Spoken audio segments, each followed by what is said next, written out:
Hey y'all, welcome and welcome back. If you're new here, my name is Morgan, and here we do a little bit of all things creepy, but today we are going to be doing nothing but reading scary stories that you guys have sent in to me. I'm a new subscriber, and the past day I watched all of your videos and loved them. They made me want to share what I've gone through in the past. I've always been very sensitive to energies and presences around me. When I was 13 in 2007, we were struggling on money and a living situation. It was my dad, his girlfriend's daughter, and me, my 2 cats, and a dog. With struggling on money, we had to rent rooms from this lady that lives in this huge cabin in Eagle River, Alaska. I'm not really sure of the history of the house besides a man passing in his mother-in-law's house down the stairs. So there were 2 rooms available upstairs where the lady lived. It was my dad and his girlfriend in the big bedroom, and supposedly me and my stepsister in the other room. Most of the time it was me because my stepsister spent a lot of time with her dad at the time. I never stayed in that room. I always stayed in my dad's room or on the floor due to feeling uncomfortable in the other room. The first time I stepped in there, I saw a shadow in the corner. It felt very heavy, and it made me feel scared. The mirror sat on the wall between both twin-size beds, and I only stepped foot in that room one other time to grab my school supplies, and I left. I told my dad about it, and he understood, so he let me stay in their room. My dad is very spiritual, so he was understanding, and he even felt something off about that room, too. I never really experienced anything in the big bedroom. I just felt like something was watching me. I think we only stayed upstairs with that lady that owned the house for a few weeks to a month. The lady was renting down the mother-in-law house downstairs, and we were waiting for them to move out. Once they moved, we took over the downstairs. It was 1 bedroom, 1 bathroom, the kitchen and living room, where my stepsister stayed in the bedroom, and my dad and his girlfriend stayed in the living room. My stepsister was about 8 or 9, and I was 13. Things definitely felt weird living in the downstairs part. My dad felt stuff in the hallway that entered into the mother-in-law house. Within weeks of moving, things started to act up. My dad and his girlfriend were constantly fighting. It was getting worse and worse, and when it got closer to Halloween, there was either this week or the week before Halloween, things felt off, and me and my stepsister were so scared to sleep in our room, so we slept in the living room or on our parents' bed with them. We were trying to go to sleep, but we noticed something standing next to our coat rack and the reflection of the mirror that was hanging on the wall. My dad started to say his chant in our native language, and you can feel him getting mad and more mad. The reflection in the mirror looked like the Hat Man, tall and dark with a top hat on. After that night, things didn't get better. You could just feel like something was constantly there watching. I don't remember if anything else happened, but the last incident happened on the day that we were moving out. This was a few weeks before Thanksgiving. My dad and his girlfriend were moving stuff down to the motel, and we ended up staying at for a short time, just a 5-minute drive down the road. While they loaded up the car and took the stuff to the motel, I stayed behind by myself to clean up. The cat and dog were already at the motel, so it's literally just me. I didn't like them leaving me behind, so I just stood there in the window, waiting for them to get back. I was standing there, and I saw something out of the corner of my eye from the bathroom to the bedroom. It was a lady that seemed to be transparent. I only saw her waist up, and she looked like she was from the 18th or 19th century. Poofy shoulders and an undershirt that buttoned up all the way to the chin with a bun on top. When I saw her cross from the bathroom to my bedroom, I was standing in the living room window. I got so scared I booked it out of there. I also remember there was a moment before we moved out that it was me and my cats in the red room. I have a few other ones, but I'm only going to share one more. I don't live in Alaska anymore. I live in California, and this took place in 2015 when I was 20. My dad gives me a call and tells me my great aunt is on her deathbed and I should fly to Seattle to say my goodbyes. He buys my plane ticket and I fly up. When I'm there, my dad and cousin talk about how it feels like there's something there lurking around my great aunt's house. I didn't really notice that at first because all I felt was my great aunt while she was still there. I think she was just masking it. Later that night, when I was sleeping in the living room with my dad and big cousin, I felt like something was constantly watching me coming from the bedroom at the end of the hallway. Eventually, I took myself into the sleeping bag and put the sick bag over my head. I felt like it was just right next to me, staring down, waiting for me to pull my sleeping bag away from my face. I barely got any sleep that night. That was our last night there, and I'm glad. Nothing else happened after that. I don't mind if you share. It's good to let people know you don't just see the Hat Man when you're sleeping. Absolutely. You can see the Hat Man anytime. Alright, next story. Hi Morgan, I love your videos, and while scrolling through your page, I remembered my own spooky story that I still can't explain to this day. For some backstory, I lived with my girlfriend and her family at the time. My girlfriend worked at a warehouse from 4 a.m. to 12 p.m. Every morning I would start her car for her, since she didn't like the dark and I didn't want her to have to be in it for more than she already needed to. I would start her car at around 3:10 so it could warm up by 3:20. So just like any other morning, I go to start her car, and as I'm walking to the car, I hear an extremely loud whistle, a 2-tone whistle that sounded far away, but I still heard it very clearly. I'd been a follower of yours already and acted accordingly, not even making a face and going on to start the car. I heard it again while walking back to the house, but still had no reaction. I didn't plan on telling my girlfriend because she does scare easily and would get even more scared knowing that something freaked me out. However, the next day she started her own car since I had terrible cramps and couldn't walk around much.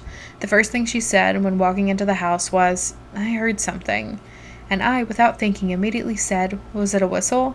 And her face turned white.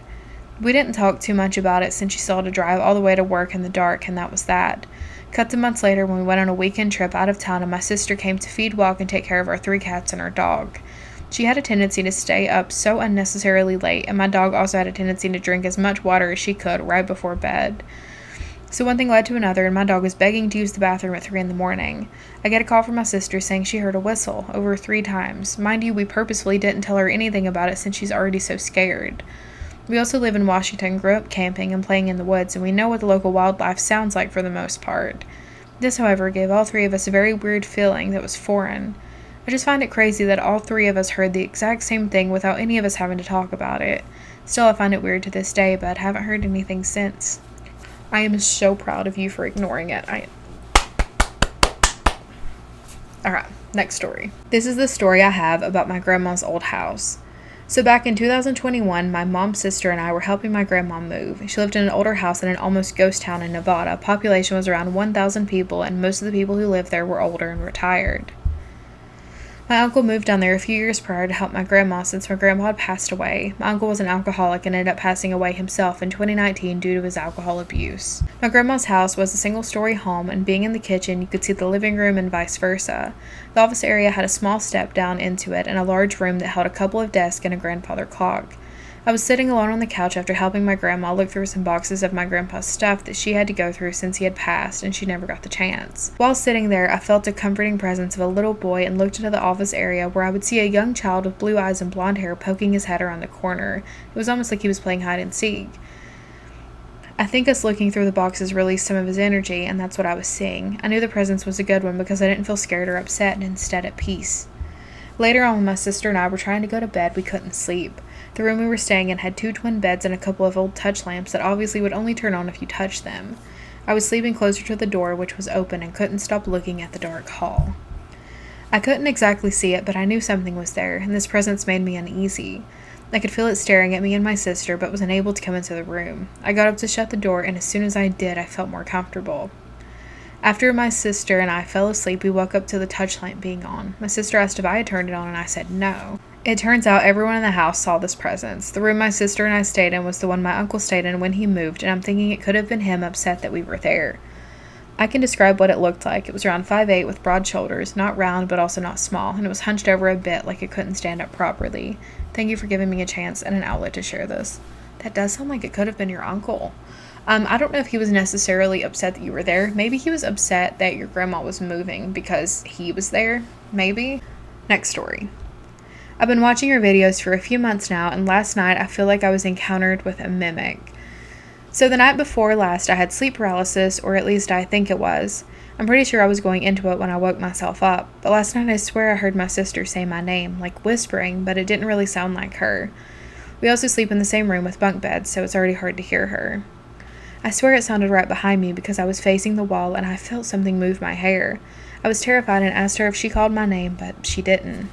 So, listen, if more things start to happen, maybe, but that just sounds like a spirit doing a little mimicking exercise because it thought it could scare you.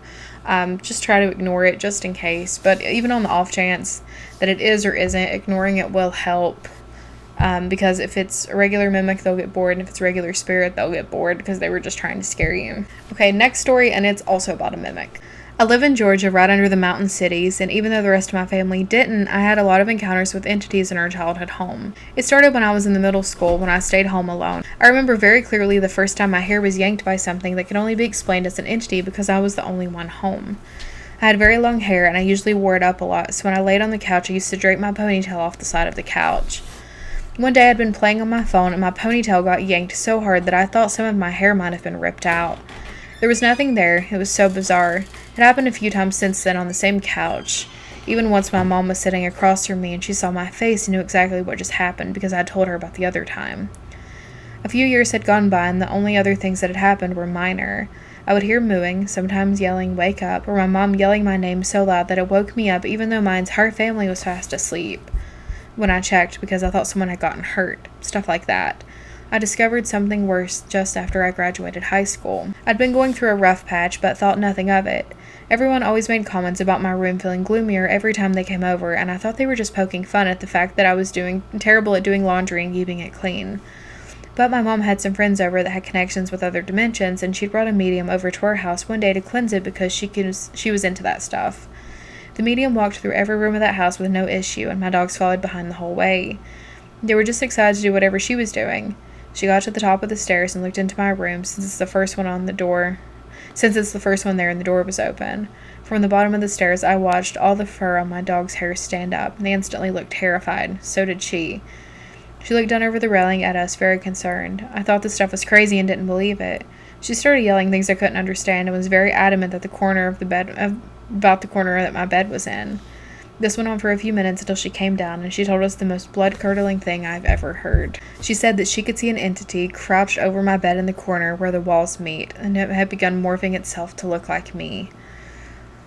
It was enough to where it definitely didn't look human, but it was trying very hard. She said it pleaded with her to let it stay, and that it was me, but I was downstairs and we knew it wasn't true. I moved out the next week and got my own apartment because the thought of something living in that room for so long that had started to morph itself to look like me was the most gut-wrenching thing I've ever imagined. My family moved out the next year, but I haven't had a single experience since. Because of this, I feel like I have to believe some part of this, but it all just seems so bizarre. I hope this finds you well, and I love hearing all the stories you share.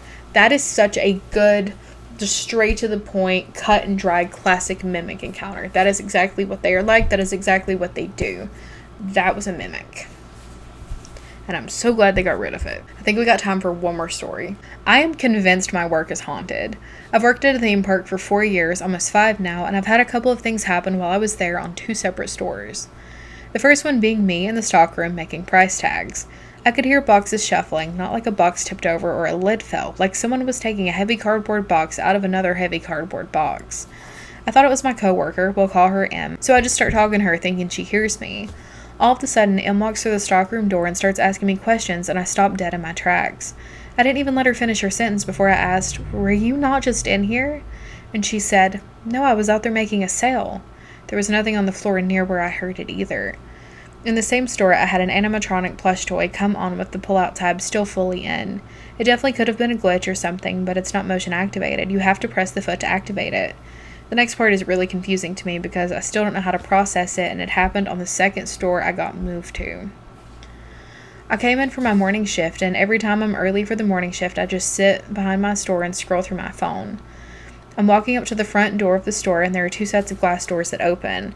They have some signs covering the top half of the door, and I could see inside the store on the bottom half. While I'm walking up, I could see through one set of the doors, and I see a pair of legs that look like they're sitting on something and kicking back and forth. It was so early, and I was so tired. I was like, oh, it's the managers. I don't want them to see me because I just want to have my free time before I clock in. So as I'm sitting there scrolling on my phone, it starts to hit me. We don't have anything by either sets of doors that someone could sit on. On one side, there was a small, thin swing door that restaurants have, but it wouldn't be able to hold someone while they kicked their feet. So I'm just like, okay, maybe it was just one of the managers and they put a stool there or something. I go to check the back of the store, and it's locked. Okay, fine, I'll just wait here to have the daily meeting with my managers, and I'll just see if anyone's wearing those jeans and shoes. There were probably 3 managers there for the daily meeting, and none of them were wearing jeans or white shoes. Now I have to unlock the store and see what happened. I go to where I saw the legs, and nothing was there. No chair, no stool, no cardboard boxes, nothing. If you try applying pressure to the swing door, it nearly gets yanked out of the wall. I go to see if either sets of doors are unlocked, and both sets were locked. I call a supervisor I'm close with and ask if he knew if maintenance came by, and he said not that he knew of. I explained what I saw to them, and it probably sounded crazy, but they said they wouldn't be surprised as other coworkers have had that experience. To this day, I still don't know if it was just my tired brain or something, but the details I saw of those jeans and shoes and the way I saw the legs moving just makes me question what the land was before this theme park was built. Bonus story.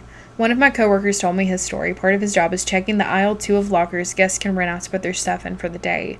The normal process for this is opening all the lockers at the start to go through them and then close them when they've been locked and cleaned. At this point, he opened every single locker, checked them to make sure they were cleared, and left them open and started to clean them in the first aisle. As he's cleaning the lockers in the first aisle, he heard a loud slam. Not like multiple, but a collective slam. He goes to the second aisle and sees that one entire row of lockers in the second aisle are now shut. Well, I guess that is all for today. Thank you guys so much for hanging out with me, and I will see you next week.